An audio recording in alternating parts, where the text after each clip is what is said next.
చేసుకొని అతన్ని ఎందుకు అడుగుతాను? నీ రెంట్ అతనే కదా.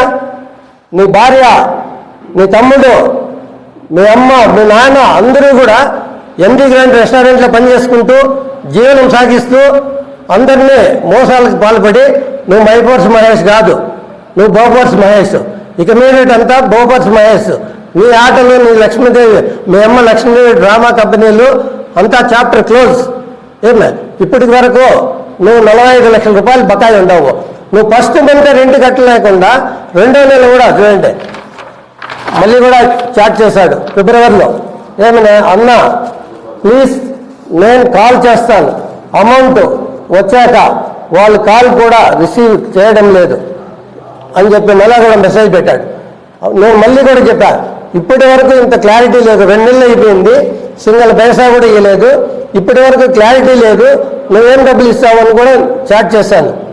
చాట్ చేసిన తర్వాత అతను చేసిన కాల్ రికార్డ్స్ అన్నీ కూడా ఉన్నాయి నా దగ్గర. నాకు సంబంధం లేదు అని అతని భార్య పేరుతో ఉంటే అతనికి సంబంధం లేదా? అగ్రిమెంట్ ఎవరు చేసుకున్నారు?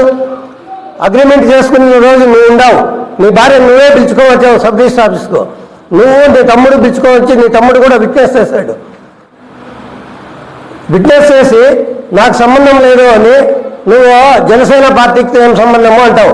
నువ్వు జనసేన పార్టీలోకి పోయిన తర్వాత జనసేన ఇప్పుడు ఏపీఐసి డైరెక్టర్ తీసుకున్న తర్వాత నాకు పవన్ కళ్యాణ్ అన్నున్నాడు, నాగేంద్ర మనోహర్ అన్నున్నాడు అనే ధైర్యంతో నువ్వు కులం పేరుతో ఏమన్నా మాట్లాడితే నేను ఎస్సీ కులం అడ్డం పెట్టుకుని దౌర్జన్యం చేస్తావా?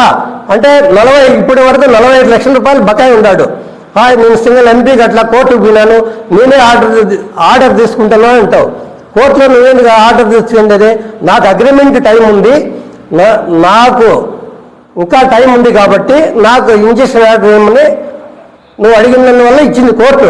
రెంట్ కట్టద్దు అని చెప్పలా, రెంట్ కూడా కట్టమని చెప్పి రెంట్ కూడా ఆర్డర్ ఇచ్చారు 2024లో కూడా.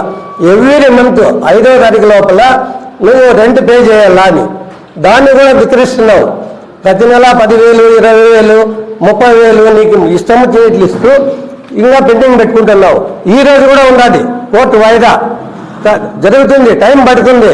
ఏమే ఇప్పటి వరకు 45 లక్షల రూపాయలు బకాయి అని రీసెంట్గా లాస్ట్ మంత్ ఫిబ్రవరి 5వ తారీఖు వేసాము.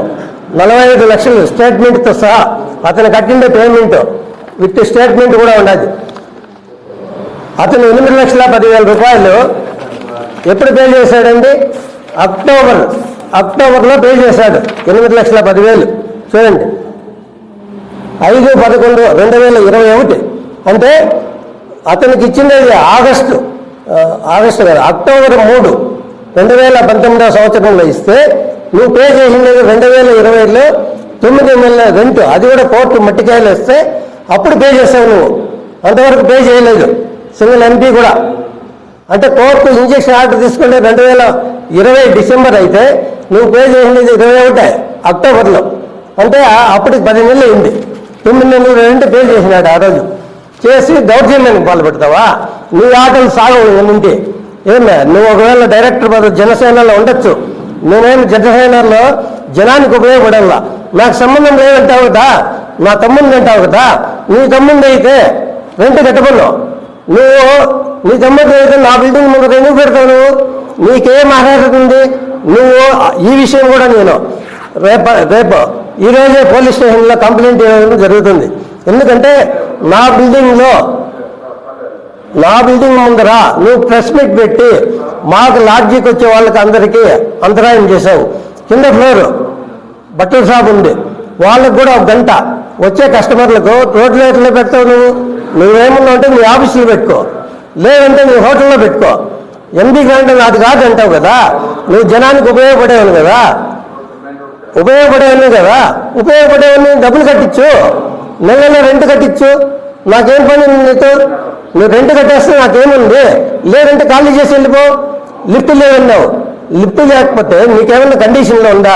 అగ్రిమెంట్లో కింద పార్కింగ్ షట్టర్లు ఉన్నాయి, అది నా పర్సనల్ కోసం పెట్టుకున్నా, లేదంటే రెంట్ కట్టాను, దానికి నా లాడ్జీ కోసం పెట్టుకుంటుంది. నీకెందుకు ఇస్తాను పార్కింగ్? నీ అగ్రిమెంట్లు ఏమన్నా ఉందా? లేదు కదా.